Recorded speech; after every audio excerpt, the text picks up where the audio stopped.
இப்போ இந்த இந்த மாதம் என்ன காலம், என்ன பருவ காலம், என்ன சீசன்? இது எது? Summer season. சம்மர் சீசன்னா தமிழில் என்னது? கோடை. கோடை காலம் இல்லையா? கோடை காலம்ல என்ன செய்யும்? வெயில் அடிக்கும் இல்லையா? பயங்கரமாக வெயில் அடிக்கும். அடுத்து என்ன சீசன் வரும்? சாரல் அடிக்கும். அதுக்கப்புறம் காற்று நிறைய அடிக்கும். அதுக்கப்புறம் பனி, குளிர் நிறையா இருக்கும் இல்லையா? சரி, அப்போ சீசன் அப்படின்றதுக்கு யாராவது நம்ம உட்காந்து கவலைப்படுவோமா? ஐயோ ஏன்டா இந்த கோடை காலம் வந்துச்சு, வாழ்க்கையே போச்சு அப்படின்னு சொல்லி கவலைப்படுவோமா? வரதான் செய்யும் இல்லையா? வரதான் செய்யும். அடுத்து கோடை காலம் முடிஞ்சிச்சுன்னா அடுத்து ஆட்டோமேட்டிக்காக மழை வரும். மழை வந்துச்சுன்னா ஆட்டோமேட்டிக்காக திருப்பி காற்று வரும். காற்று வந்துச்சுன்னா ஆட்டோமேட்டிக்காக திருப்பி பனி வரும். பனி வந்துச்சுன்னா மறுபடியும் என்ன செய்யும்? வெயில் வரும். இது மாறி மாறி சீசன்ஸ் இல்லையா? மாறி மாறி பருவ காலங்கள் மாறிக்கிட்டே தான் இருக்கும். இதுக்கு யாருமே நம்ம வருத்தப்படுறதே கிடையாது. வருத்தப்படுறோமா?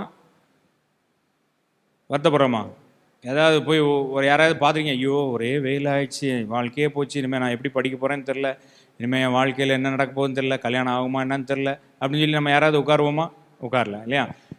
ஆனால் நம்மளுடைய வாழ்க்கை பருவ காலங்கள் மாறுறதுனால நம்ம யாருமே கவலைப்படுறதில்ல. ஆனால் நம்ம வாழ்க்கையிலையும் நிறைய சீசன்ஸ் இருக்குது இல்லையா? நிறைய பருவ காலங்கள் இருக்குது. அதில் நினச்சி நம்ம என்ன செய்கிறோம்? நிறைய நேரம் சோர்ந்து போய் உட்காந்துறோம். எப்படி சில நேரம் நல்லா சந்தோஷமாக இருப்போம்.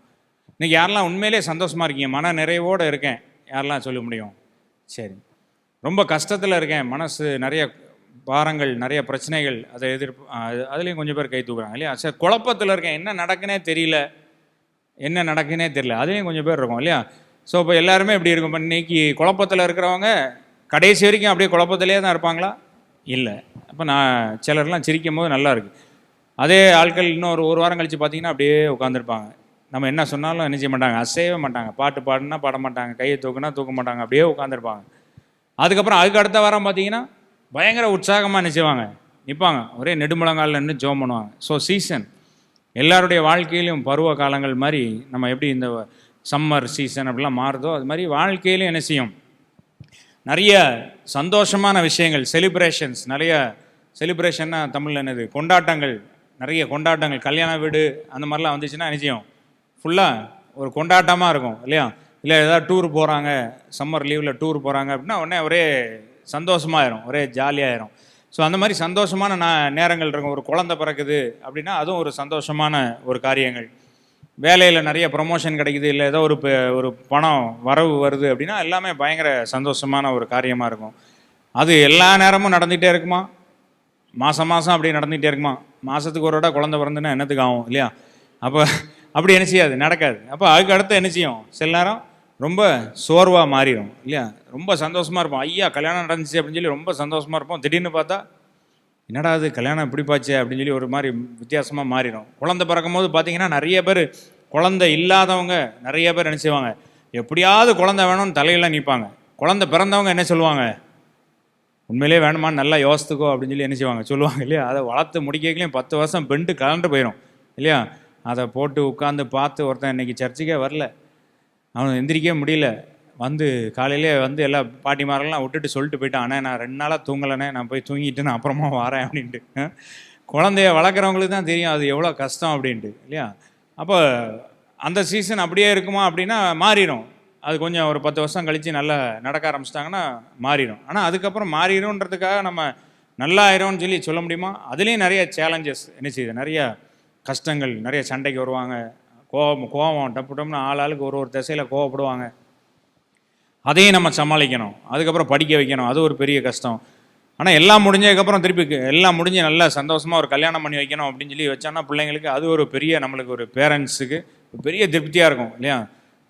நல்ல கல்யாணம் நல்லா முடிஞ்சிச்சு அப்படின்னு சொல்லி நல்ல ஒரு வாழ்க்கை துணையை கொடுத்துட்டோம் அப்படின்னு சொல்லி சந்தோஷமாக இருக்கும். மறுபடியும் என்ன செய்யும்? மறுபடியும் குழந்தையிலேருந்து மறுபடியும் ஆரம்பிக்கும். அப்படியே சுற்றி என்ன செய்யும்? சைக்கிள் மாதிரி வந்துக்கிட்டே தான் என்ன செய்யும் இருக்கும்.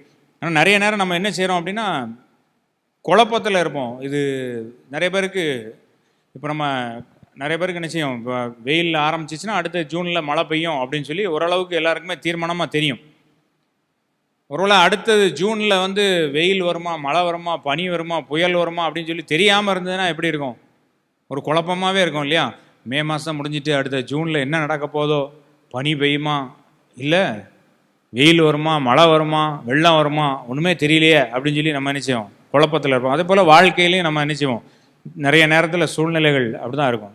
குழப்பத்தில் இருக்கும்போது இதெல்லாம் சரியாகுமா, நம்ம வாழ்க்கையில் இதெல்லாம் மாறுமா அப்படின்ற கேள்வி இருக்கும். ஆனால் பின்னாடி 10 வருஷத்துக்கு முன்னாடி நம்ம எப்படி இருந்தோம் அப்படின்னு சொல்லி யோசித்து பார்த்தோம் அப்படின்னா நிச்சயமாக மாறும்ன்ற ஒரு விசுவாசம் நம்மளுக்கு இருந்தாலும் இன்றைக்குள்ள சூழ்நிலைக்கு நம்ம பார்த்தோம் அப்படின்னா இதெல்லாம் மாறுறதுக்கு வாய்ப்பே இல்லை அப்படின்ற மாதிரி ஒரு குழப்பம் நம்மளுக்கு இருக்கும். நம்ம இதெல்லாம் மாறுமா அப்படின்ட்டு நிறைய கேள்விகள். நிறைய நேரம் உடம்பு சரியில்லாமல் போயிடுச்சு அப்படின்னா அது ஒரு பெரிய ஒரு கஷ்டம். உடம்பு சரியில்லாமல் போகிறது நான் சொல்கிறது காய்ச்சல் தலைவலி அப்படி சொல்லலை. இதுக்கப்புறம் அவ்வளோதான், கை ஒரு கை சரியாக கையை தூக்க முடியாது, வலி இருக்கும், ஒரு கால் சரியாக நடக்க முடியாது, இந்த மாதிரி ஏதாவது ஒரு நிரந்தரமாக ஒரு பிரச்சனை அப்படின்னு சொல்லி நம்மளுக்கு வந்துருச்சுன்னா நம்முடைய வாழ்க்கையே என்ன செய்யுது, கம்ப்ளீட்டாக மாறிடுது. அது வரைக்கும் நம்ம எப்படி இல்லாமல் இருந்திருப்போம். ஆனால் அந்த நோயின்னு வந்துருச்சுன்னா அதுக்கப்புறம் தன்னால் என்ன செய்வோம், மாறிடும். தன்னால் நம்மளுக்கு இருக்க பெருமையெல்லாம் என்ன செய்யும், எங்கே போச்சுன்னே தெரியாது. நம்மளுக்கே தெரிஞ்சிடும் அவ்வளோதான். நம்ம நம்ம நம்ம அப்படி பெருமையாக பேசுறதுக்கு ஒன்றுமே இல்லை, நம்ம அப்படி ஒன்றும் பெருசாக சாதிச்சிட முடியாது. நிறைய பேர் அந்த உடம்பு சரியில்லாதவங்கெல்லாம் அப்போ தான் அவங்களுக்கு வாழ்க்கைனா என்ன அப்படின்ற ஒரு அர்த்தமே புரியும். உடம்பு சரியில்லாதவங்களுக்கு மட்டும் இல்லை, வயசானவங்களுக்கும் அப்படி தான். அவ்வளோ நாள் நல்லா நினச்சிவாங்க, நல்லா நடந்து தெரிஞ்சு ஃபுல்லாக ரோடாக இங்கேருந்து அங்கே வரைக்கும் போயிட்டு நடந்தே நினச்சிவாங்க, தண்ணியெல்லாம் தூக்கிட்டு வருவாங்க, எல்லாம் பண்ணியிருப்பாங்க. ஆனால் இன்றைக்கி என்ன செய்ய முடியாது, உட்கார்ந்த இடத்துலேருந்து எந்திரிக்கனாலுமே 1 மணி நேரம் ஆகும். அப்போ நம்மளுடைய மனசு எல்லாமே கொஞ்சம் கொஞ்சமாக நிச்சயம் மாறும். மனசு எல்லாமே நம்ம அதுக்கு தகுந்த மாதிரி நிச்சயம் மாறும். சில நேரம் நம்ம ஜெபங்கள் கேட்கப்படுறதில்ல அப்படின்ற மாதிரி ஒரு சூழ்நிலையாக நம்ம எவ்வளோ தான் ஜெபம் பண்ணாலும் நம்ம கேட்ட ஜெபத்துக்கு பதில் கிடைக்கிற மாதிரியே நிச்சயாது தெரியாது. ஒரு அமைதியான ஒரு ஒரு எதிர்பார்ப்போடு நம்ம உட்காந்துருப்போம். ஆனால் எதிர்பார்ப்பு நிச்சயாது, நம்மளுக்கு நடக்கவே செய்யாது. நம்மளை என்ன ஜெபம் பண்ணாலும் அதுக்கு ஒரு பதில் கிடைக்கிற மாதிரியே நிச்சயாது இருக்காது. நிறைய நேரம் வெயிட் பண்ண வேண்டியிருக்கும், ரொம்ப நாள் என்ன செய்ய வேண்டும், காத்திருக்க வேண்டியிருக்கும், நிறைய நாள் பொறுமையோடு இருக்க வேண்டியிருக்கும். இந்த மாதிரி ஒரு சிச்சுவேஷன்ஸ், இந்த மாதிரி நம்மளுடைய வாழ்க்கையில் வரக்கூடிய அந்த பருவ காலங்களில் நம்ம என்ன கேள்வி கேட்குறோம், ஏன் இது எனக்கு நடக்குது, கடவுள் ஏன் இதை எனக்கு அனுமதிச்சார், இது எப்போ முடியும், கடவுள் எங்கே போனார் அப்படின்ற மாதிரி நம்ம கேள்வி கேட்குறோமா? இல்லை இந்த உலகத்தில் இருக்க பருவ காலங்களை போல சரி வெயில் வந்துருச்சு, கண்டிப்பாக என்ன செய்யும், மாறும்.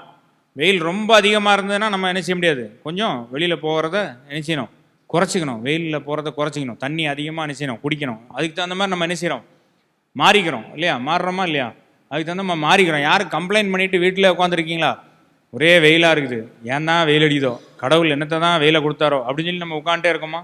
அப்படி உட்காந்துட்டே இருந்தோம்னா சாப்பிட்றதுக்கு வழியே இருக்காது. நம்ம பாட்டுக்கு நம்ம வேலையை பார்க்கணும். வேலை பார்க்குறவங்க கண்டிப்பாக என்ன செய்யணும், பைக் எடுத்துகிட்டு வெயிலுக்குள்ளே போய் தான் ஆகணும்.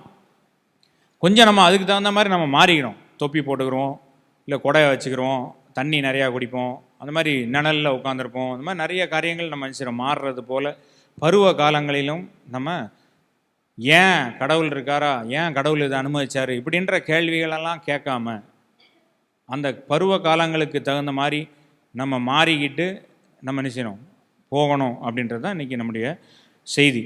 Every season has a purpose, be prepared, stay faithful. ஒவ்வொரு பருவ காலத்திற்கும் ஒரு நோக்கம் உண்டு. நம்முடைய வாழ்க்கையில் வரக்கூடிய ஒவ்வொரு பருவ காலங்களுக்கும் ஒரு நோக்கம் உண்டு. நம்ம செய்ய வேண்டியது என்ன செய்யணும் அப்படின்னா தயாராக இருக்கணும், உண்மையாக இருக்கணும். தயாராக இருக்கணும், உண்மையாக இருக்கணும். Every season has a purpose, be prepared, stay faithful.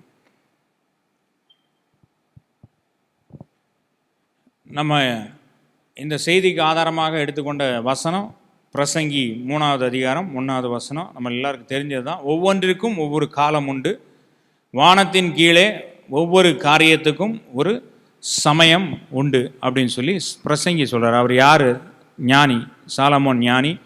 அவர் அந்த காலத்தில் அவர் தான் இருக்கிறதுலே பெரிய ஞானியாக இருந்தார். அவரை போல் ஞானமுள்ள மனிதன் யாருமே இல்லாமல் இருந்தார்.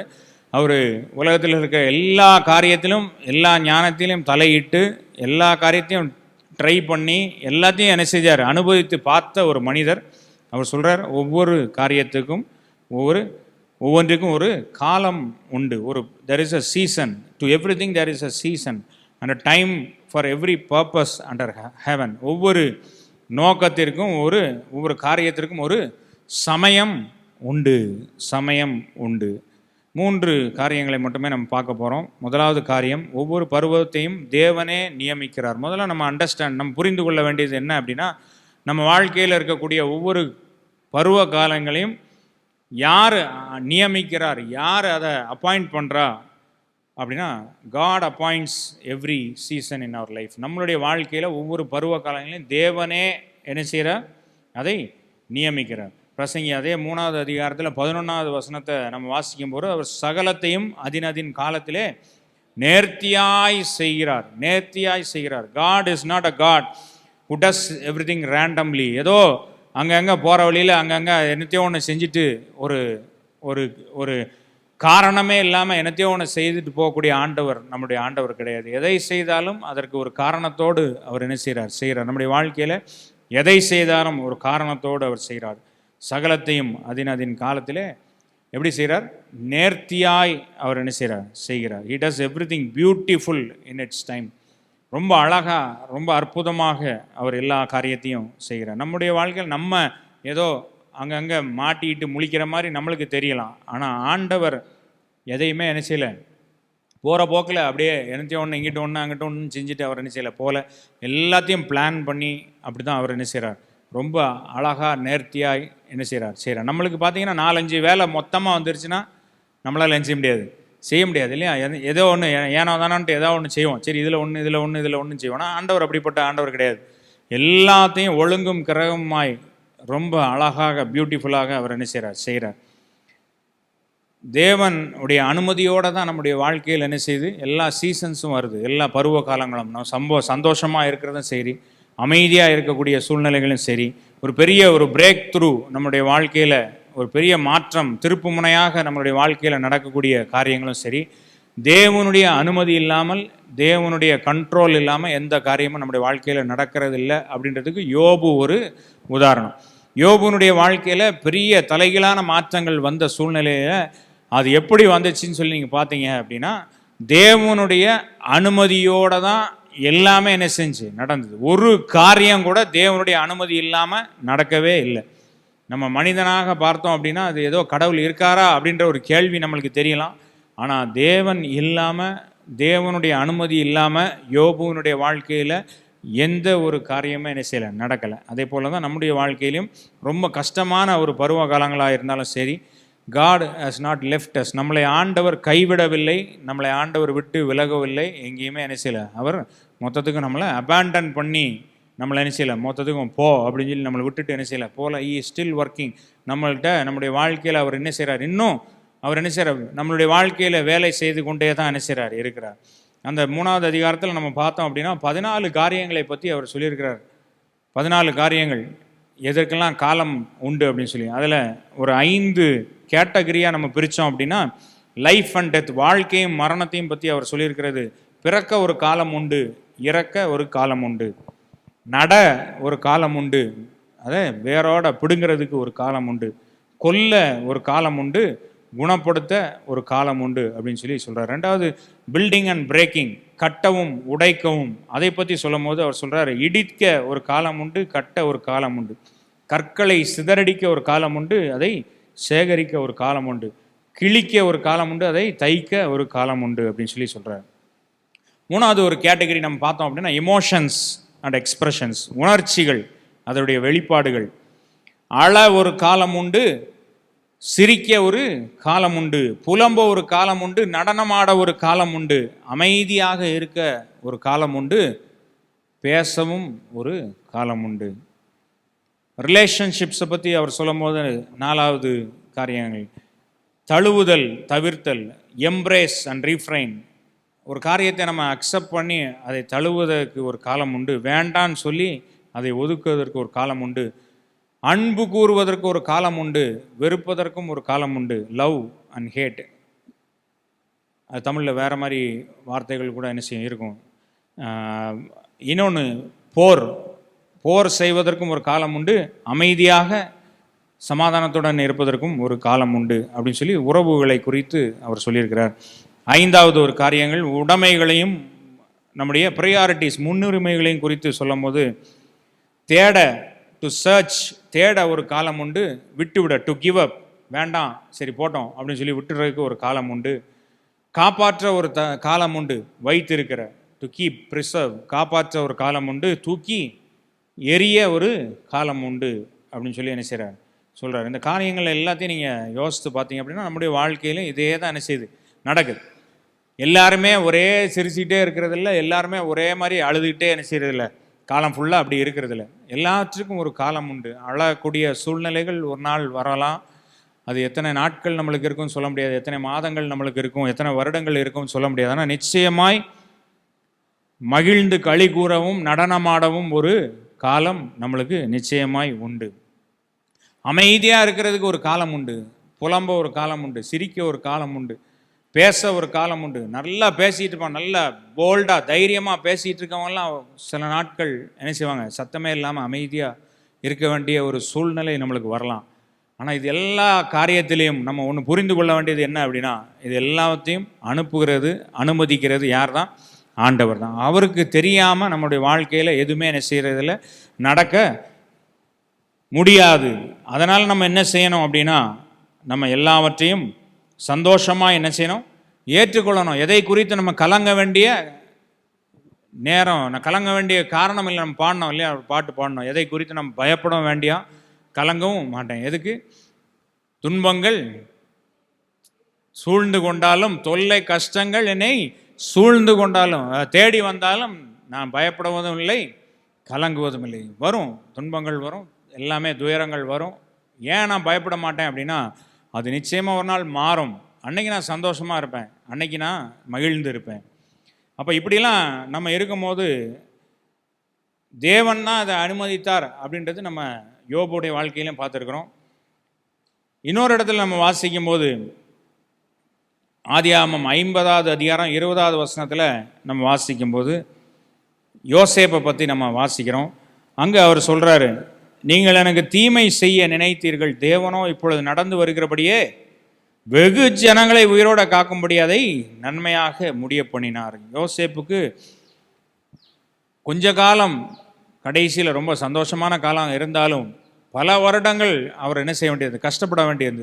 தனிமையில், ஏமாற்றுதலில் அவரை ஏமாற்றிட்டு போயிட்டாங்க, அவரை நம்பிக்கை துரோகம் பண்ணாங்க, அவரை தவறாக குற்றம் சாட்டினாங்க, அவரை மறந்து போயிட்டாங்க, யாருமே அவரை நினைக்கல. அப்படி தனிமையான காரியங்களில் அவர் நிறைய நேரம் இருந்தார். ஆனால் அந்த இடத்துல ஆண்டவர் அவரை நிச்சயில கைவிடலை. அது ஆண்டவருக்கு தெரியாமல் எந்த ஒரு விஷயமும் அங்கே அவருடைய வாழ்க்கையில் என்ன செய்யலை, நடக்கவே இல்லை.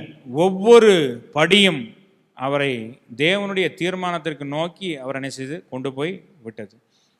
அவர் தனியாக அவருடைய வாழ்க்கையை நம்ம பார்த்துருந்தோம் அப்படின்னா நம்ம என்ன சொல்லியிருப்போம், யார் பெற்ற பிள்ளையோ இப்படி வந்து என்ன செய்யுது, ஜெயிலில் கிடக்கு, எங்கேயோ வளர வேண்டியது, இப்படி அனாதையாக என்ன செய்யுது, இங்கே சோறு தண்ணி இல்லாமல் கிடக்கு அப்படின்னு சொல்லி நம்ம பார்வையில் நம்ம பார்த்தாலும் ஆண்டவருடைய பார்வையில் அவர் எப்படி பார்க்கிறார் அப்படின்னா, சங்கீதத்தில் நம்ம ஒரு இடத்துல வாசிக்கிறோம், தேவனுடைய வார்த்தை நிறைவேறும் அளவும் அவருடைய வசனம் யோசேப்பை புடமிட்டது அப்படின்னு சொல்லி பார்க்குறோம். அப்போ தேவன் ஒரு வார்த்தை, அவர் ஒரு பர்பஸ் வச்சிருக்கிறார், யோசேப்புடைய வாழ்க்கையில் ஒரு நோக்கம் வைத்திருக்கிறார்.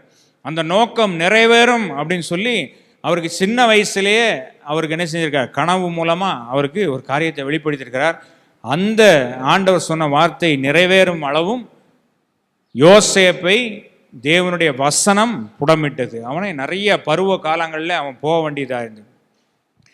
சகோதரர்களை சந்தோஷமாக பார்க்க வந்த அவரை நம்பிக்கை துரோகம் பண்ணி குழிக்குள்ளே போட்டு விற்றுட்டாங்க. அங்கே போய் உண்மையாக வேலை பார்க்கணும்னு சொல்லி இருந்த அவரை என்ன செஞ்சாங்க, பொய் குற்றச்சாட்டு பண்ணி ஜெயிலில் தூக்கி என்ன செஞ்சாங்க, போட்டாங்க. ஜெயிலில் போட்டவனை கம்ப்ளீட்டாக என்ன செஞ்சான், கூட இருந்த ஒரு ஆளை அவர் என்ன காப்பாற்றி விட்டார். ஆனால் அவர் அங்கே போய் என்ன செஞ்சார், யோசேப்பை மறந்து போயிட்டார். ரொம்ப நாட்கள் என்ன செஞ்சிருப்பார், யோசேப்பு இன்னைக்கு சொல்லிடுவானா நாளைக்கு சொல்லிடுவானா அப்படின்னு சொல்லி யோசித்துருக்கலாம். அப்புறம் நம்பிக்கையே அற்ற சூழ்நிலையில் இனிமேல் அவன் எங்கே ஞாபகம் வச்சுருக்க போகிறான், அவன் வேலையை பார்த்துட்டு போயிருப்பான்னு ஒரு சூழ்நிலையில் இருக்கும் பொழுது மறுபடியும் நினைப்பூட்டி அவனை யோசேப்பை என்ன செய்கிற ஆண்டவர் அவருடைய பர்பஸ், அவர் எதற்காக என்ன நோக்கத்தோடு அவனை உருவாக்குனாரோ அந்த நோக்கத்தை நிறைவேற்றுவதற்காக ஆண்டவர் அங்கே கொண்டு போனார். அதனால் இந்த காரியங்கள் மூலமாக நம்ம தெரிந்து கொள்வது என்ன, God appoints every season in our life. ஒவ்வொரு பருவத்தையும் தேவனே நம்முடைய வாழ்க்கையில் நியமிக்கிறார் அப்படின்றத முதலாவது நம்ம புரிந்து கொள்ள வேண்டும். ரெண்டாவது நம்ம புரிந்து கொள்ள வேண்டிய ஒரு விஷயம் என்ன அப்படின்னா, இந்த காலங்கள் மாறி மாறி வரும் அப்படின்றதுக்காக நம்ம சும்மா அப்படியே உட்காந்துட்டே இருக்கலாமா? எப்படினாலும் வெயில் முடிஞ்சிச்சுன்னா என்ன செய்யும்? மழை வரும்.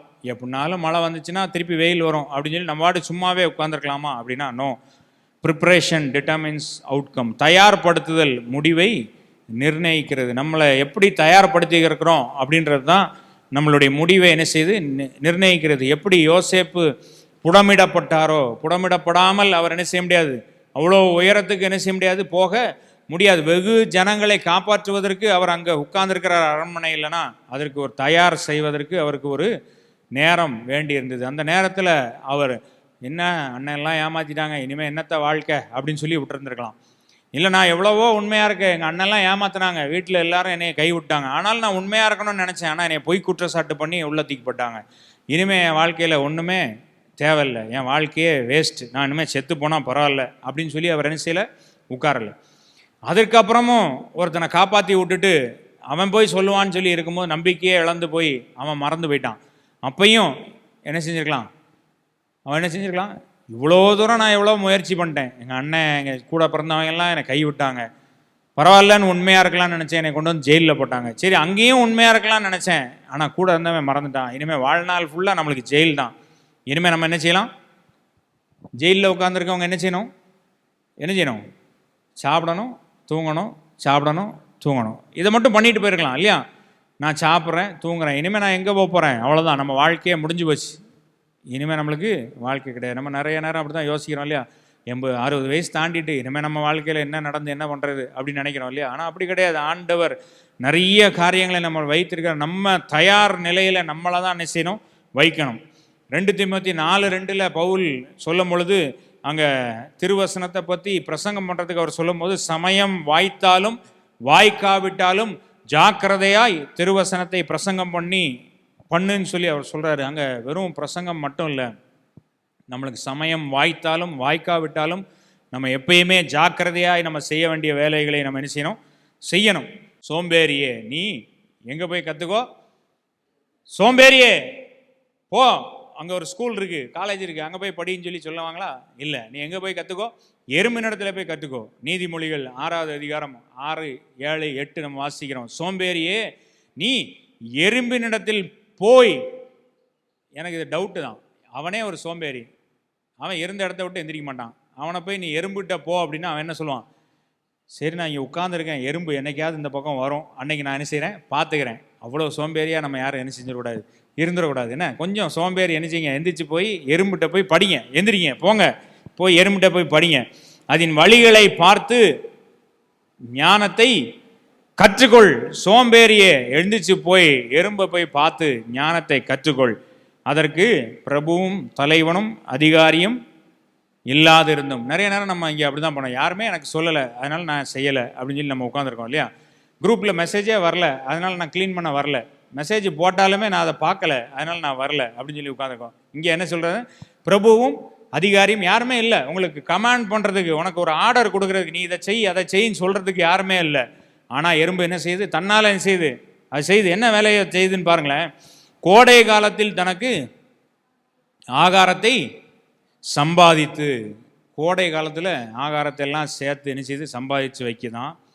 அறுப்பு காலத்தில் என்ன செய்யுதான், தானியத்தை சேர்த்து வைக்குது. இல்லை ரெண்டில் ஏதாவது ஒன்று தான் நம்ம செய்வோம். ஒன்று கோடை காலத்தில் எல்லாத்தையும் தானியத்தெல்லாம் என்ன செய்வோம், ஆகாரத்தை போய் வேலை செஞ்சு என்ன செய்வோம், சம்பாதிப்போம். அதுக்கப்புறம் அறுப்பு காலம் வந்துருச்சுன்னா நம்ம என்ன செய்வோம், அப்பாடா இனிமேல் நம்மளுக்கு சாப்பாடு எல்லாமே இருக்குது அப்படின்னு சொல்லி நம்ம வாட்டுக்கு என்ன செஞ்சிடும், உட்காந்துருவோம் இல்லையா. நிறைய சூழ்நிலைகள் அப்படி தான் நம்ம செய்கிறோம், ரொம்ப கஷ்டப்பட்டுட்டு இருப்போம். அப்போ ஒரு நல்ல ஆண்டவர் நல்ல ஒரு மாற்றத்தை கொடுத்து நல்ல சந்தோஷமாய் சமாதானமாய் நிறைவாய் வைத்தோன்னா என்ன செய்வோம், நல்ல ஈஸி சேரை வாங்கி போட்டு அப்படியே படுத்துட்டு, அப்பா இவ்வளோ நாள் நான் எவ்வளோ கஷ்டப்பட்டேன், ஆண்டவருக்கே ஸ்தோத்திரம், ஆண்டவரே ஸ்தோத்திரம்ப்பா ஸ்தோத்திரம் அப்படின்னு படுத்துக்கிட்டே அப்படியே ஸ்தோத்திரம் ஸ்தோத்திரம்ப்பா ஸ்தோத்திரம் அப்படின்ட்டு என்ன செய்வோம், தூங்கிடுவோம் இல்லையா. இப்போ கூட கொஞ்சம் பேர் கொட்டாய் விட்டுட்டே இருக்கீங்க, அப்படியே தூங்கிடுவோம். ஆனால் இங்கே சோம்பேறி என்ன செய்யணுமா, எறும்புகிட்ட போய் நீ கற்றுக்கோ. கோடை காலமானாலும் அது வேலை தான் செய்யுது, அறுப்பு காலமானாலும் அது என்ன செய்யுது, வேலையை தான் செய்யுது. காரணம் சொல்லிட்டு இருக்கீங்க நேரமே இல்லை, எனக்கு அவ்வளோ கஷ்டம் இவ்வளோ கஷ்டம். அங்கேயும் நம்ம ஆயத்தமாகணும்.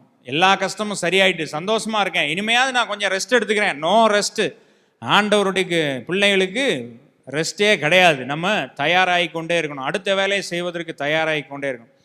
இன்னைக்கு செய்யக்கூடிய வேலைக்கு நேற்று தயாரானோம், நாளைக்கு செய்யக்கூடிய வேலைக்கு இன்னைக்கு தயாராகணும்.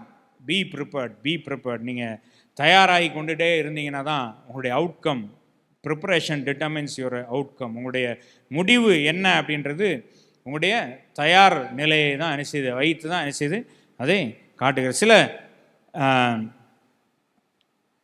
கோட், சில ரெண்டு மூணு வாக்கியங்களை நான் சொல்லுகிறேன், உங்களுடைய மூளையை கொஞ்சம் அப்படியே தூசி தட்டி எழுப்புறதுக்கு. You don't sharpen your axe during the battle, you do it before. ஒரு போர் ஆரம்பித்ததுக்கப்புறம் கொண்டு போய் கத்தி என்ன செய்ய மாட்டாங்க, சாணம் பிடிக்க மாட்டாங்க.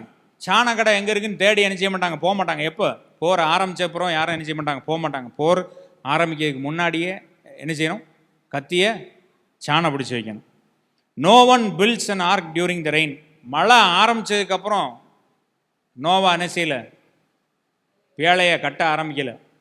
அவர் எப்போ கட்ட ஆரம்பித்தார், மழைனா என்னன்னே தெரிகிறதுக்கு முன்னாடி. அந்த காலத்தில், நோவாவுடைய காலத்தில் மழையே கிடையாது. அது தெரியுமா? எத்தனை பேருக்கு தெரியாது? தெரியாதுன்றவங்க கை தூக்கும் பார்ப்போம். நோவா காலத்தில் மழையே கிடையாது. தெரியாது? தெரியாது. நோவா காலத்தில் வரைக்கும் மழை கிடையாது. அப்போ எப்படி எல்லாத்துக்கும் தண்ணி வந்துச்சு, எப்படி தண்ணி பாய்ச்சினாங்க அப்படின்னா, வசனத்தில் என்ன இருக்குது அப்படின்னா, பனி நைட்டு ஃபுல்லாக என்ன செய்யுமா, பனி பெஞ்சு பூமியை என்ன செய்யுமா, ஈரமாக்குமா. ஸோ அப்போ மழை கிடையாது, பனி பெஞ்சு ஃபுல்லாக தண்ணி என்ன செய்யும், வரும். அப்போ நோவா காலத்தில் தான் மழை பெய்யுது. அப்போ நோவா காலத்தில் எப்போ மழை பெஞ்சிச்சு அப்படின்னா, அவர் பேழையை உண்டாக்கி முடித்ததுக்கு அப்புறம் தான் மழை பெய்யுது. அப்போ நோவாட்ட போய் ஆண்டவர் சொல்லும் போது மழை வரும் அப்படின்னோடனே, அவருக்கு மழைன்னா என்னன்னு தெரியுமா? தெரியாது இல்லையா? தெரியுமா தெரியாதா? சரி. இப்போ யாராவது திடீர்னு உங்கள்கிட்ட வந்து ரியாக்ட் நேட்டிவ் தான் ரொம்ப நல்லா இருக்குது அப்படின்னாங்கன்னா நீங்கள் என்ன சொல்லுவீங்க? ரியாக்ட் நேட்டிவ் ரொம்ப நல்லாயிருக்கும். எத்தனை பேர் அதை ஒத்துக்கிறீங்க? ரியாக்ட் நேட்டிவ் ரொம்ப நல்லாயிருக்கும். கை தூக்குங்க பார்ப்போம். ரியாக்ட் நேட்டிவ் ரொம்ப நல்லாயிருக்கும். ஜான்சன் ஒரு ஆள் தான் கை தூக்குறான், மற்ற யாருமே கை தூக்க மாட்டேங்கிறீங்க. ஏன் தூக்க மாட்டேங்கிறீங்க? அது என்னன்னே தெரியாது. அவர் அதில் வேலை பார்க்குறாரு, அவர் தெரிஞ்சிருக்கு, கை தூக்குறாரு. அப்போ நம்மளுக்கு தெரியல இல்லையா? அப்போ ஆண்டவர் வந்து சொல்லும் போது ரியாக்ட் நேட்டிவ் வரும், நீ என்ன செய்ய, ஒரு கப்பலை கட்டு அப்படின்னா நம்ம என்ன செய்வோம், திருதுன்னு முழிப்போன்னா, ரியாக்ட் நேட்டிவா அப்படின்னா என்னது, அதுக்கு ஏன் கப்பலை கட்டணும்? நம்மளுக்கு எல்லாம் நோவா யோசிச்சு பாருங்க, அவர் என்ன நினச்சிருப்பாரு, இப்படி மழை பனி பெஞ்சு பூமி என்ன செய்யுது, நனையுது, இதுக்கு இவ்வளோ பெரிய கப்பலை கட்டி என்ன செய்ய போகிறாங்க அப்படின்னு சொல்லி யோசிச்சிருப்பாரா மாட்டாரா? இவ்வளோண்டு தண்ணி, இப்படி பூமியை ஈரமாக்கக்கூடிய தண்ணிக்கு இவ்வளோ பெருசாக நான் கட்டி என்ன பண்ண போகிறேன் அப்படின்னு அவர் நினச்சிருப்பார் இல்லையா? சுற்றி இருந்தவங்களும் கேட்டிருப்பாங்க, கேட்டிருப்பாங்களா மாட்டாங்களா? என்னையா பண்ணுற, ஏன்னா மண்டகண்டா கலண்டு போச்சா அப்படின்னு சொல்லி கேட்டிருப்பாங்க. ஆனாலும் சிலர் கேட்டிருக்க மாட்டாங்க. யாரெல்லாம் கேட்டிருக்க மாட்டா? ஆசாரியெல்லாம் கேட்டிருக்க மாட்டாங்க. அவளுக்கு உதவி செஞ்ச ஆசாரி, இந்த சாமில்காரங்கள்லாம் என்ன செஞ்சிருவாங்க, கேள்வி கேட்டிருக்க மாட்டாங்க. ஏன் கேட்டிருக்க மாட்டாங்க? ஏன்னா அவங்களுக்கு பிஸ்னஸ் இல்லையா? என்னாச்சு, அப்படியா வேலை கட்டுங்கண்ணாச்சி, சூப்பராக கட்டுங்க, எத்தனை 100 அடியா, சரி 200 அடி கட்டுங்க, பெருசாக கட்டுங்க அப்படின்னு சொல்லி சொல்லியிருப்பாங்க. இல்லை எதுக்கு சொல்லியிருப்பாங்க? அவங்களுக்கு ஒரு வருமானம் வருதுன்றதுக்காக சொல்லியிருப்பாங்க. மற்றபடி நம்மளும் அப்படி தான். நம்மளும் என்ன, நிறைய நேரம் ஆண்டவருடைய வேலையை செய்யும் போது நிறைய பேருக்கு அது எப்படி தெரியும், பைத்தியகாரத்தனமாக தான் தெரியும். என்ன இப்படி போட்டு துட்டை வம்பாக்கிட்டு இருக்கான், ஏன் இப்படி லூஸ்தனமாக நினைச்சிடான், மரத்தை வெட்டிக்கிட்டு இருக்கான், என்னமோ மழைன்றான், அது என்னதுன்னே தெரியல, மழைன்னா என்னன்னே தெரியல, அதுக்கு போய் என்ன என்னமோ பேளான்றான்.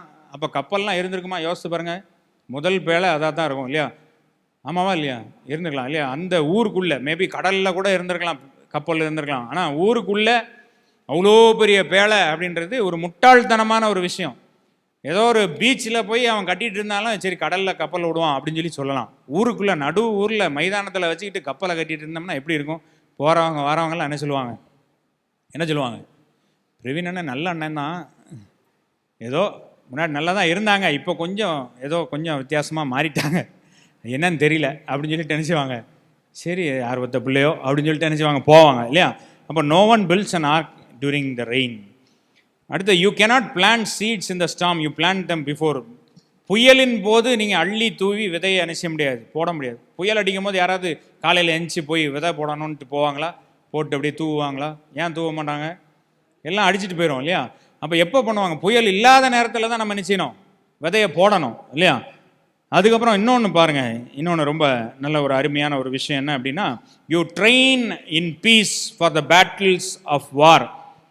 போருக்கான பயிற்சி எப்போ நடக்கும்? போரே இல்லாத சமாதானமான அமைதியான நேரத்தில் தான் நிச்சயம் நடக்கும். எங்கேயுமே சண்டை இல்லைப்பா அப்பாடா அப்படின்னு சொல்லி நம்ம போய் உட்கார முடியுமா? எல்லா மிலிட்ரியில் இருக்கவங்க எல்லாருக்கும் இந்தியாவில் அறிவிப்பு கொடுக்குறாங்க, நம்மளுக்கு இப்போதைக்கு எங்கேயுமே போரில் எல்லா நாடும் நம்ம கூட ஃப்ரெண்ட் ஆகிட்டாங்க, எல்லோரும் நீங்கள் வீட்டுக்கு போங்க, போயிட்டு ஒரு 2 வருஷம் கழித்து போர் வரும்போது நீங்கள் வாங்க அப்படின்னு சொல்லி சொன்னால் என்ன ஆகும்? எல்லாரும் என்னைய மாதிரி தொப்பை போட்டுட்டு என்ன செய்வாங்க? வருவாங்க. அங்கே போய் நின்று துப்பாக்கி அணிஞ்ச முடியாது, தூக்கிட்டு ஓட முடியாது இல்லையா? அங்கே ஒரு 2 அடி எடுத்து வச்சேன்னா என்ன செய்வோம்? ஐயோ பசிக்குது, காலையில் சாப்பிடாம வந்துட்டேன் அப்படின்னு சொல்லிட்டு என்ன செய்வோம்? எல்லாருக்கும் சண்டைக்கு போகிறதுக்கு பதில் எங்கே போவாங்க? கிச்சனுக்கு தான் போவாங்க இல்லையா? போய் எதாவது சாப்பிட்றதுக்கு இருந்தால் கொடுங்கயா, பசிக்குதுயா, நான் அவ்வளோ தூரம்லாம் ஓடிக்கிற மாட்டேன், ஏதாவது வண்டி இண்டி இருந்தேன்னா கொஞ்சம் இப்போ கொண்டு போய் அங்கே பக்கத்தில் கொண்டு போய் விடுங்கயா அப்படின்னு தான் சொல்லுவாங்க இல்லையா? அப்போ போருக்கு நம்ம எப்போ பயிற்சி செய்யணுமா? அமைதியாக இருக்கும்போது தான் பயிற்சி செய்யணுமா? அப்போ நம்ம யோசிச்சு பாருங்கள், ஆண்டவர் நம்மளுக்கு நல்ல சமாதானத்தை கொடுக்கும்போது சும்மா உட்காந்து நேரத்தை நம்ம என்ன செய்கிறோம்? வீணாக்குறோம் இல்லையா? நல்ல சமாதானமான ஒரு சூழ்நிலை, சந்தோஷமான ஒரு சூழ்நிலை. இப்போ பிள்ளைங்க நல்ல மார்க் எடுத்துட்டாங்க, எல்லாருக்குமே சந்தோஷமாக இருக்கும், வீட்டில் எல்லாம் சந்தோஷமாக உட்காந்துருப்போம். அந்த நேரம் உட்காந்து என்ன செய்வோம்? அப்பாடா போடு, சித்தியை போடு, பாண்டியன் ஸ்டோரை போடு, கொஞ்ச நேரம் நம்ம ரிலாக்ஸ்டாக நினைச்சுவோம், படம் பார்ப்போம், ஒரு மூவியை போடு அப்படின்னு சொல்லி உட்காந்துருக்கோமா? இல்லை போருக்கு ஆயத்தை போடுறோமா? யோசிச்சு பாருங்க. ஏன்னா spiritual strength isn't built in the crisis, it is revealed there. ஆவிக்குரிய வலிமை நெருக்கப்படும் போது உருவாகுவது கிடையாது. நம்ம நெருக்கப்படுகிற நேரத்தில், ஒடுக்கப்படுகிற நேரத்தில் ஆவிக்குரிய வலிமை நம்மளுக்கு உருவாகுவது கிடையாது. அந்த நேரத்தில் நம்முடைய ஆவிக்குரிய வலிமை வெளிப்பட தான் செய்யும். நம்ம எவ்வளோ ஸ்ட்ரென்த் இருக்குன்றத அப்போ நம்ம பார்க்க தான் முடியுமே தவிர அந்த நேரத்தில் நம்ம என்ன செய்ய முடியாது? நம்முடைய வலிமையை உருவாக்க முடியாது. ஒரு ரேஸ், ஒரு பந்தயம் இருக்குது அப்படின்னா பந்தயம் அன்னைக்கு உட்காந்து நம்ம என்ன செய்ய முடியாது? ப்ராக்டிஸ் பண்ண முடியாது. ஆன் ய மார்க் கெட் செட் கோ அப்படின்னோடனே அதுக்கப்புறம் எப்படி ஓடணும்னு சொல்லி படிக்க முடியாது.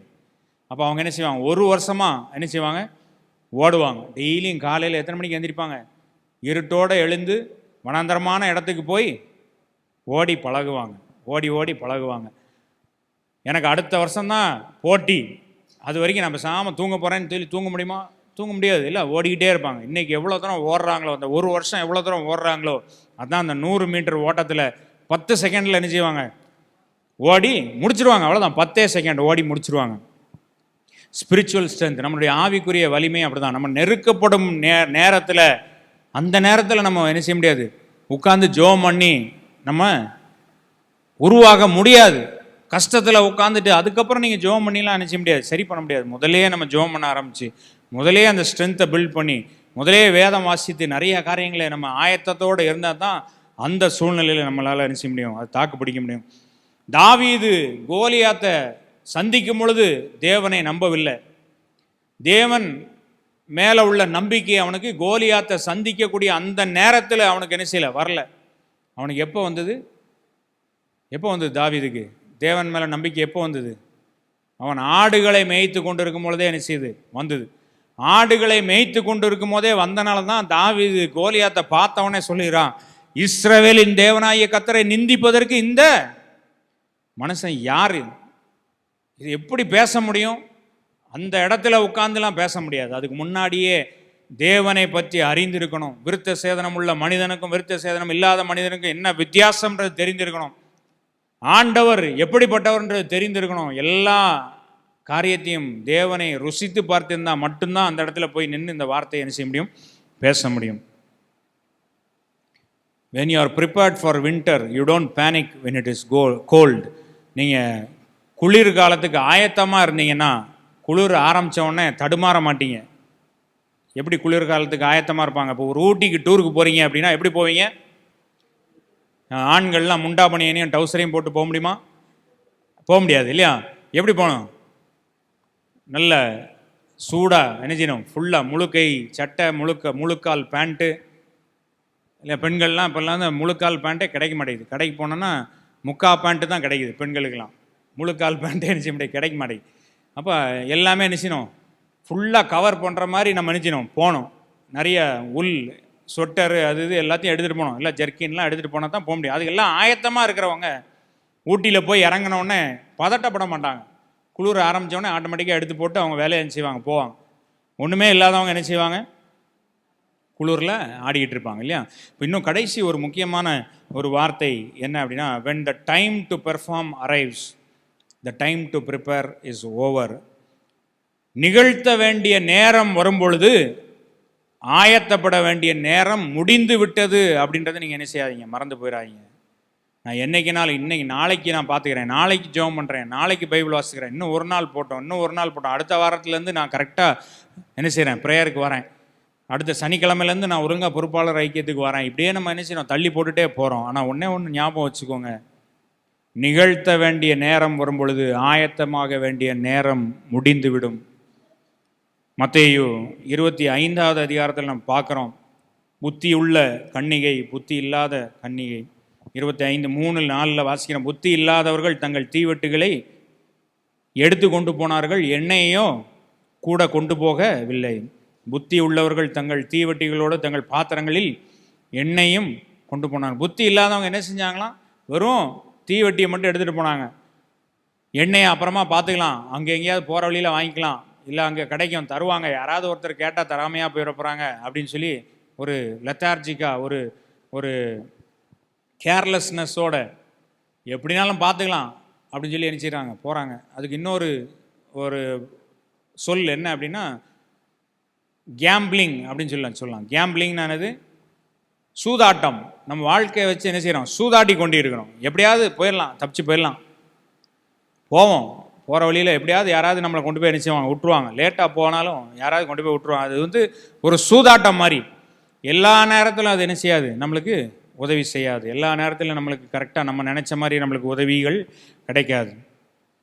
அந்த 8வது வசனம் 10வது 8லேருந்து 10 வரைக்கும் வாசித்தோன்னா, புத்தி இல்லாதவர்கள் புத்தி உள்ளவர்களை நோக்கி, உங்கள் எண்ணெயில் எங்களுக்கு கொஞ்சம் கொடுங்கள், எங்கள் தீவெட்டிகள் அணைந்து போகிறதே என்றார்கள். புத்தி உள்ளவர்கள் பிரதியுத்தரமாக, அப்படி அல்ல, எங்களுக்கும் உங்களுக்கும் மொத்தமாக எல்லாரும் போகாமல் இருக்கிற மாதிரி யாருக்குமே பத்தாமல் போயிடக்கூடாது. நீங்கள் விற்கிற ஒரு இடத்துல போய் உங்களுக்காக வாங்கி கொள்ளுங்கள்.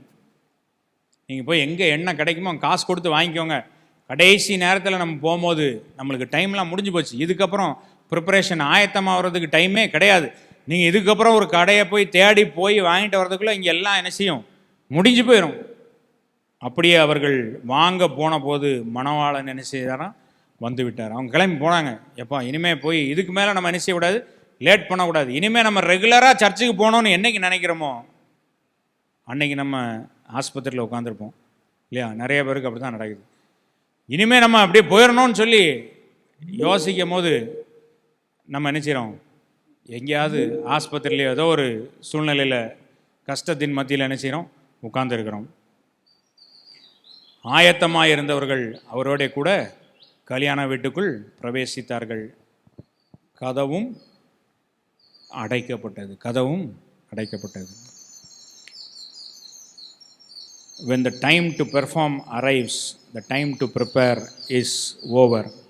நிகழ்த்த வேண்டிய நேரம் வரும் பொழுது ஆயத்தப்பட வேண்டிய நேரம் முடிவடைந்து விடும் அப்படின்றத நம்ம என்ன செய்யக்கூடாது, மறந்து போய் விடக்கூடாது. ஒவ்வொரு நாளும் நம்ம ரெஸ்ட் எடுக்கிறதுக்கு நேரம் இல்லை, டைமை வேஸ்ட் பண்ணுறதுக்கு நேரம் இல்லை. நாளைக்கு பார்த்துக்கலாம், நாளை கழித்து பார்த்துக்கலான்னு சொல்லி அதை காலம் கடத்துவதற்கு நேரம் இல்லை. இன்றைய ரட்சணை நாள் இன்றைக்கி நம்ம செய்யணும். கடைசியாக இந்த பருவ காலங்களில் நம்மளுக்கு ஒரே ஒரு கோல், ஒரே ஒரு குறிக்கோள் தான் இருக்கும். என்ன அப்படின்னா, growth is the goal of every season. வளர்ச்சியே ஒவ்வொரு பருவத்தின் குறிக்கோள். ஒவ்வொரு பருவத்தையும் மாறி நம்ம வரும்பொழுது நம்ம வளர தான் செய்கிறோம். யாக்கோபு 1:4 நம்ம வாசிக்கும் பொழுது, பொறுமையானது பூரண கிரியை செய்ய கடவுது அப்படின்னு சொல்லி என்ன செய்யுது, பொறுமையாக இருக்கும் பொழுது அது என்ன செய்யுமா, இங்கிலீஷில் வாசிக்கும் போது, let endurance have its perfect result. நம்ம பொறுமை நல்ல ஒரு முடிவை நம்மளுக்கு கொடுக்கட்டும் அப்படின்னு சொல்லி என்ன செய்யுது, அதில் இருக்குது. சங்கீதம் 1வது அதிகாரம் எல்லாரும் நம்மளுக்கு தெரிந்த வசனம் தான். அதில் என்ன சொல்லியிருக்கு அப்படின்னு சொல்லி பார்த்தீங்கன்னா, 3வது வசனத்தில், அவர் நீர்க்கால்களின் ஓரமாய் நடப்பட்டு தன் காலத்தில் தன் கனியை தந்து அப்படின்னு சொல்லியிருக்கு. எவ்ரி சீசன், எந்த பருவ காலமாக இருந்தாலும் கனி கொடுக்கிறவர்களாய் நம்ம நிச்சயம் இருக்கணும். தன்னுடைய காலத்தில் தன்னுடைய கனிகளை கொடுத்தே ஆக வேண்டும். வளர்ச்சியை நோக்கி நம்ம போய் கொண்டு இருந்தோம் அப்படின்னா எந்த ஒரு சூழ்நிலையிலும் நம்மளால் கனி கொடுக்க முடியும். அது எவ்வளோ மோசமான சூழ்நிலையாக இருந்தாலும் அதிலேயும் நம்மளுடைய வாழ்க்கை பிறருக்கு பிரயோஜனமாக இருக்க முடியும். பவுலை போல நம்ம சொல்கிறதுக்கு ஆயத்தமாக இருக்கணும். ஒவ்வொரு பருவ காலமும் நம்மளுக்கு ஒரு கிளாஸ் ரூம் மாதிரி, வகுப்பறை மாதிரி நிறைய காரியங்களை கற்றுக்கொள்ளணும். ஒரு ப்ராக்டிக்கல் செஷன் மாதிரி, லேப் மாதிரி நிறைய காரியங்களை செய்து பார்க்கணும்.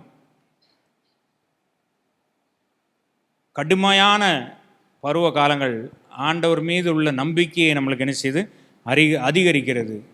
அதே நேரத்தில் லகுவான பருவ காலங்கள் ஆண்டவரை விட்டு விலகக்கூடிய சூழ்நிலையை நம்மளுடைய வாழ்க்கையில் என்ன செய்யக்கூடாது, அனுமதித்து விடக்கூடாது.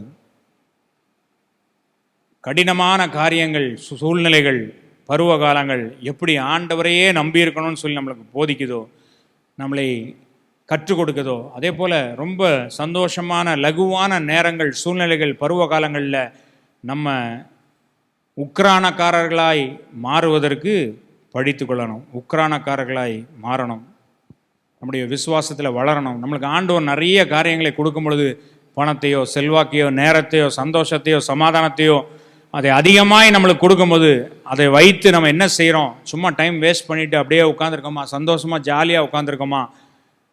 இல்லை உக்ரானக்காரனை போல ஆண்டவர் கொடுத்த ஒரு காரியத்தை நான் இன்னும் அதிகரிக்க பண்ணணும், பெருக பண்ணணும், இன்னும் அநேகருக்கு பிரயோஜனமாய் மாற்றி கொடுக்கணும், இலவசமாய் பெற்றுக்கொண்டேன், இலவசமாய் அநேகருக்கு கொடுக்கணும்னு சொல்லி நம்மளை நாமே ஆயத்தப்படுகிறோமா?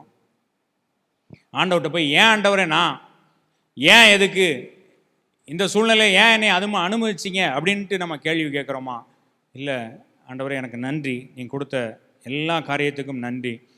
பவுல் சொல்கிறது போல் பிலிப்பியர் 4:12-13 தாழ்ந்திருக்கவும் எனக்கு தெரியும், வாழ்ந்திருக்கவும் எனக்கு தெரியும், எவ்விடத்திலும் எல்லாவற்றிலும் திருப்தியாக இருக்கவும் தெரியும், பட்டினியாக இருக்கவும் தெரியும், பரிபூர்ணம் அடையவும் குறைவுபடவும் போதிக்கப்பட்டேன். என்ன செய்யணுமா? பரிபூர்ணம் அடையவும் குறைவுபடவும் போதிக்கப்பட்டேன். ஐ வாஸ் டாட், எனக்கு சொல்லி கொடுத்தாங்க. ஐ லேர்ன்ட், நான் படித்து கொண்டேன், கற்றுக்கொண்டேன். என்ன கற்றுக்கொண்டேன்? பரிபூர்ணமாகவும் இருக்க கற்றுக்கொண்டேன், குறைவோடு நான் இருக்கவும் என்ன செய்கிறேன்? கற்றுக்கொண்டேன். யாரோ எனக்கு சொல்லி கொடுத்தாங்க. நம்மளும் நம்ம பிள்ளைகளுக்கும் கற்றுக் கொடுக்கணும். கேட்குற எல்லாமே கிடைக்கும் அப்படின்ற ஒரு மனப்பான்மை இல்லை. எல்லா காரியத்திலையும் சாப்பாட்டிலேருந்து சரி, இந்த சாப்பாடு தான் நான் சாப்பிடுவேன், அதெல்லாம் சாப்பிட மாட்டேன் அப்படிலாம் கிடையாது. எல்லாமே நிச்சயம் சாப்பிடணும், எல்லாமே கற்றுக்கொள்ளணும். எந்த சூழ்நிலையாக இருந்தாலும் வாழ்ந்திருக்கவும் தெரியணும், தாழ்ந்திருக்கவும் தெரியணும், திருப்தியாக இருக்கவும் தெரியணும். கொஞ்ச நேரம் சாப்பிடாமே என்ன செய்யணும்? ஒரு 2-3 நேரம் இருக்க தான் செய்யணும்.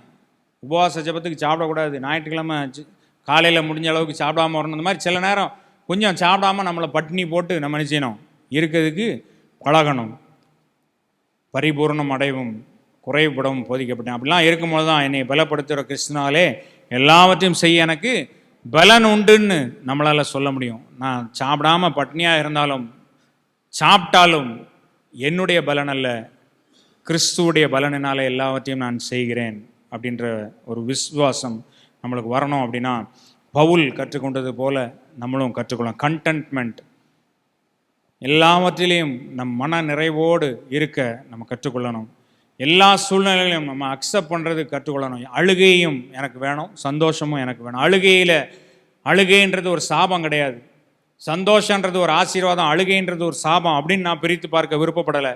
அழுகையும் நான் கற்றுக்கொள்ள வேண்டிய இடம், சந்தோஷமாக இருப்பதும் நான் கற்றுக்கொள்ள வேண்டிய இடம்.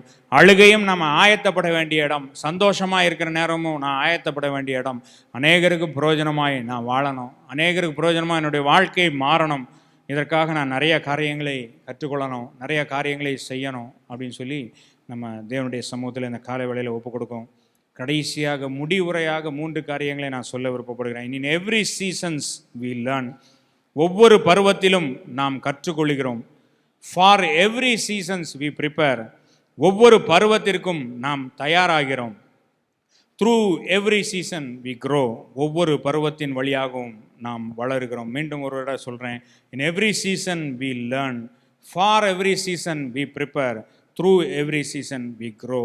ஒவ்வொரு பருவத்திலும் நான் கற்றுக்கொள்கிறோம், ஒவ்வொரு பருவத்திற்கும் நாம் ஆயத்தப்படுகிறோம். ஒவ்வொரு பருவத்தின் வழியாகவும் நாம் வளர்கிறோம். ஆண்டவர் ஒரு நாளும் ஒரு பருவ காலத்தையும் வேஸ்ட் பண்ண மாட்டார். எல்லாவற்றிலும் நம்மளை ரீஃபைன் பண்ணி, நம்மளை டைரக்ட் பண்ணி, நம்மளை மற்றவர்களுக்கு ஆசீர்வாதமாக மாற்றுகிறார். நம்ம எல்லாம் எழுமி நின்று இந்த வார்த்தைகளை கேட்ட நாம் தேவனுடைய சமூகத்தில் நம்மளை ஒப்பு கொடுப்போம். ஒவ்வொன்றுக்கும் ஒவ்வொரு காலம் உண்டு. வானத்தின் கீழே இருக்கிற ஒவ்வொரு காரியத்துக்கும் ஒரு சமயம் உண்டு. அவர் சகலத்தையும் அதினதின் காலத்தில் நேர்த்தியாய் செய்கிறார். தன் காலத்தில் தன் கனியை தந்து இலை உதிராதிருக்கிற மரத்தை போல நாம் இருப்போம் அப்படின்னு சொல்லி நம்ம ஆண்டுடைய சமூகத்தில் ஒப்பு கொடுப்போமா? ஒவ்வொன்றிற்கும் ஒவ்வொரு காலம் உண்டு, ஒவ்வொன்றிற்கும் ஒவ்வொரு காலம் உண்டு. வானத்தின் கீழே ஒவ்வொரு வேலைக்கும் ஒவ்வொரு சமயம் உண்டு. வானத்தின் கீழே ஒவ்வொரு வேலைக்கும் ஒவ்வொரு சமயம் உண்டு. ஒவ்வொன்றிற்கும் ஒவ்வொரு காலம் உண்டு. பிறக்க ஓர் காலம் உண்டு, இறக்க ஓர் காலம் உண்டு. பிறக்க ஓர் காலம் உண்டு, பிறக்க ஓர் காலம் உண்டு. நடவோர் காலம் உண்டு, நடவோர் காலம் உண்டு. நட்டதை பிடுங்க ஓர் காலம் உண்டு. ஒவ்வொன்றிற்கும் ஒவ்வொரு காலம் உண்டு. வானத்தின் கீழே ஒவ்வொரு வேலை ஒவ்வொரு சமயம் உண்டு. வானத்தின் கீழே ஒவ்வொரு வேலைக்கும் ஒவ்வொரு சமயம் உண்டு. ஒவ்வொன்றிற்கும் கண்களை மூடி ஆண்டவரே ஒவ்வொன்றிற்கும் ஒவ்வொரு காலம் உண்டு ஆண்டவரேன்னு சொல்லி சொல்லுவோமா? இனி வரும் காலமெல்லாம் கொடிதும் கடினமானது. இனி வரும் காலமெல்லாம் கொடிதும் கடினமானது. இருக்கின்ற காலத்திலே, இருக்கின்ற காலத்திலே கர்த்தர் இயேசுவை அண்டிக்கொள், கர்த்தர் இயேசுவை அண்டிக்கொள்.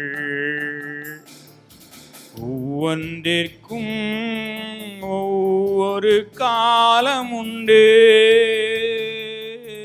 ஒவ்வொன்றிற்கும் ஒவ்வொரு காலம் உண்டு. வானத்தின் கீழே ஒவ்வொரு வேலைக்கும் ஒவ்வொரு சமயம் உண்டு. வானத்தின் கீழே ஒவ்வொரு வேலைக்கும் ஒவ்வொரு சமயம் உண்டு. ஒவ்வொன்றிற்கும் ஒவ்வொரு காலம் உண்டு.